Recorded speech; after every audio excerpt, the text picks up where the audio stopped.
வணக்கம் நண்பர்களே. இன்றைக்கு இந்தியாவில் எலக்ட்ரிக் வாகனங்கள் பற்றி பேசாத ஆட்களே இல்லை. ஓலா, ஐத்தர், டிவிஎஸ், ஹீரோ மோட்டார் என்று பல நிறுவனங்கள் கோலோச்சிக் கொண்டு இருக்கின்றன.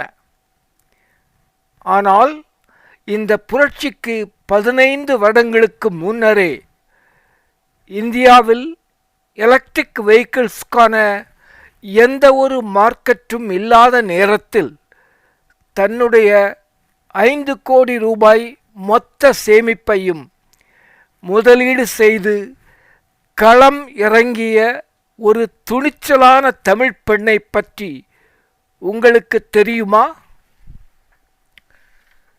அவர் வேறு யாரும் இல்லை, கோயம்புத்தூர் ஜிசிடி, அதாவது கவர்மெண்ட் காலேஜ் ஆஃப் டெக்னாலஜி ஜிசிடியின் முன்னாள் மாணவி ஹேமலதா அண்ணாமலை தான்.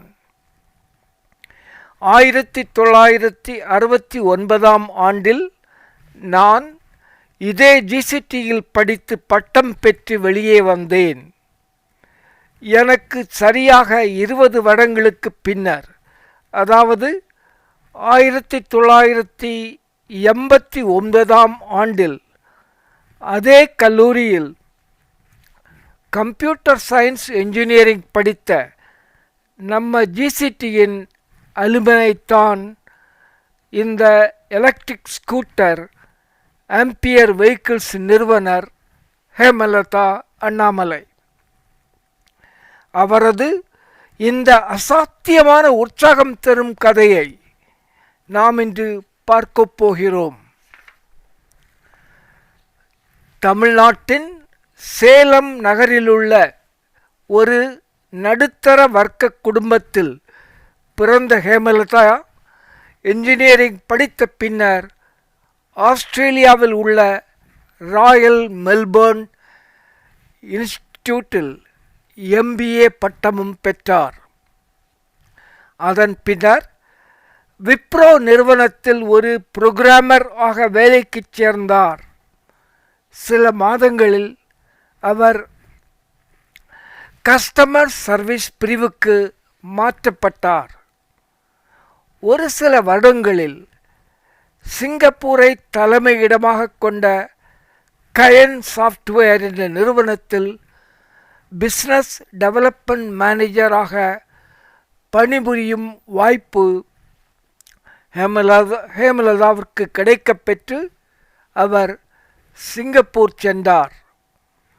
தன்னுடைய 27வது வயதில் ஒரு தொழில் முனைவோராக மாற வேண்டும் என்று முடிவு செய்து சிங்கப்பூர் நகரிலே யூனிக் கனெக்ட் என்ற HR கன்சல்டிங் நிறுவனத்தை தொடங்கி 10 வருடங்கள் அங்கே வெற்றிகரமாக அந்த நிறுவனத்தை நடத்தினார்.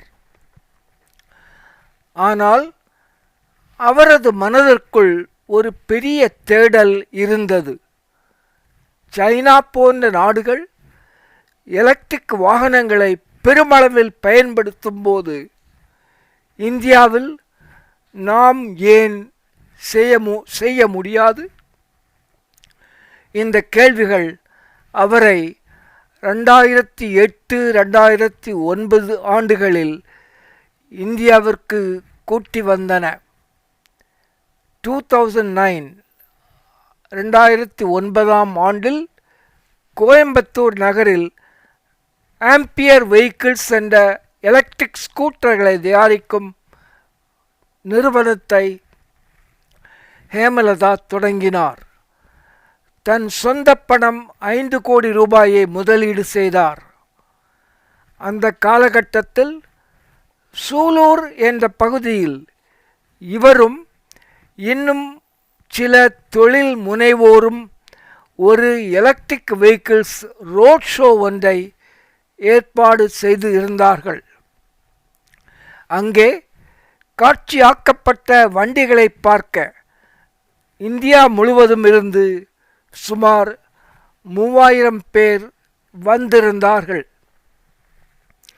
ஹேமலதா அந்த தொழில் காட்சியில் 10 ஸ்கூட்டர்களாவது விற்றுவிடும் என்ற நம்பிக்கையில் இருந்தார்.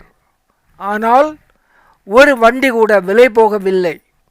அவர் மிகவும் உடைந்து போய்விட்டார். ஹேமலதா வண்டியில் இருக்கின்ற பிரச்சனை பேட்டரி தான் என்று புரிந்து கொண்டார். சொந்தமாக ஒரு R&D லேபை உருவாக்கி கொண்டு லாங் லாஸ்டிங் பேட்டரிகளை உற்பத்தி செய்தார். பழைய பேட்டரிகளை குறைந்த செலவில் ரீகண்டிஷன் செய்தார். பேட்டரி தொழில்நுட்பத்தை சீரிய முறையில் விரிவுபடுத்தினார்.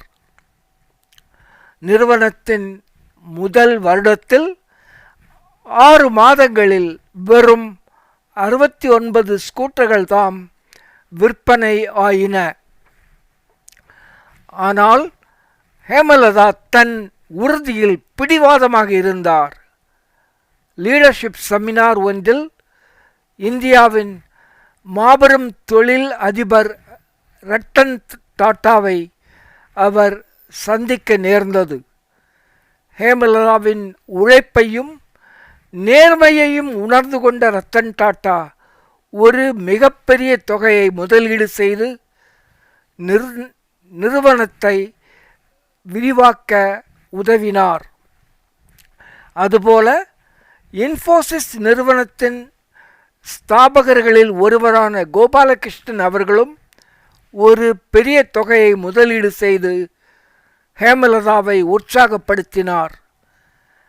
ஆம்பியர் நிறுவனத்தின் எலக்ட்ரிக் ஸ்கூட்டர்களும் அதன் உரிமையாளர் ஹேமலதாவின் பெயரும் இந்தியா முழுவதும் பேசப்பட்டன. அப்போதைய தமிழ்நாட்டின் அரசு மாற்றுத்திறனாளிகளுக்கு வழங்கப்பட வேண்டும் என்று ஸ்பெஷலாக டிசைன் செய்யப்பட்ட 1200 எலக்ட்ரிக் ஸ்கூட்டர்களை ஹேமலதாவிற்கு கொடுத்தது. ஒரு ஆர்டரை கொடுத்தது. அந்த ஆர்டரை வெற்றிகரமாக செய்து முடித்து பாராட்டை பெற்றார். பால் வியாபாரிகள், பூ விற்பனை செய்கின்றவர்கள், குப்பை அள்ளும் தொழிலாளர்கள் போன்ற அடித்தட்டு மக்களுக்காக பிரத்யேகமாக டிசைன் செய்யப்பட்ட எலக்ட்ரிக் கார்களை உற்பத்தி செய்து அவர்களுக்கு அளித்தார். ஹேமலதாவை பற்றி படித்ததில் என் மனதிற்கு நெகிழ்ச்சியை ஏற்படுத்திய ஒரு விஷயத்தை உங்களுடன் பகிர்ந்து கொள்வதில் நான் பெருமை கொள்கிறேன். ஆம்பியர் ஸ்கூட்டர் ஃபேக்டரியில் வேலை செய்பவர்களில் 25% 25% பெண் பணியாளர்கள் கிராமப்புற பெண்கள்தாம். அவர்களுக்கு வேலை கொடுத்து அவர்களின் பொருளாதார நிலையையும் வாழ்க்கை தரத்தையும் உயர்த்தியது தான் தனக்கு கிடைத்த ஆகச்சிறந்த வெற்றி என ஹேமலதா பதிவிட்டு இருக்கிறார். 2019 ஆண்டில் கிரீவ்ஸ் காட்டன் நிறுவனம் 150 கோடி ரூபாய்களை கொடுத்து ஹேமலதாவிடமிருந்து ஆம்பியர் ஸ்கூட்டர் நிறுவனத்தை விலைக்கு வாங்கி கொண்டார்கள்.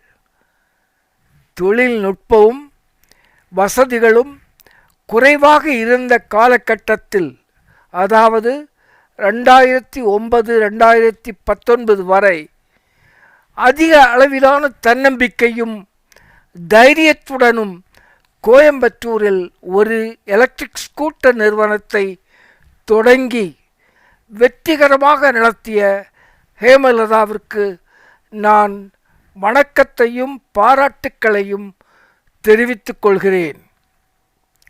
இந்தியாவின் எலக்ட்ரிக் வெஹிக்கிள்ஸ் தொழில் புரட்சிக்கு வித்திட்ட பெண் பொறியாளர் ஹேமலதா. அவருக்கு நம் வாழ்த்துக்கள். இந்த வீடியோ உங்களுக்கு பிடித்திருக்கும் என்று நம்புகிறேன். இதை லைக் செய்யுங்கள், ஷேர் செய்யுங்கள், மறக்காமல் என் சேனலுக்கு சப்ஸ்கிரைப் செய்யுங்கள்.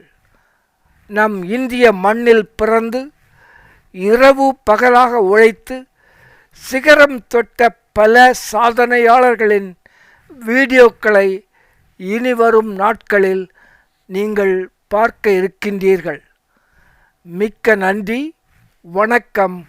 அன்புடன் ஜலால்.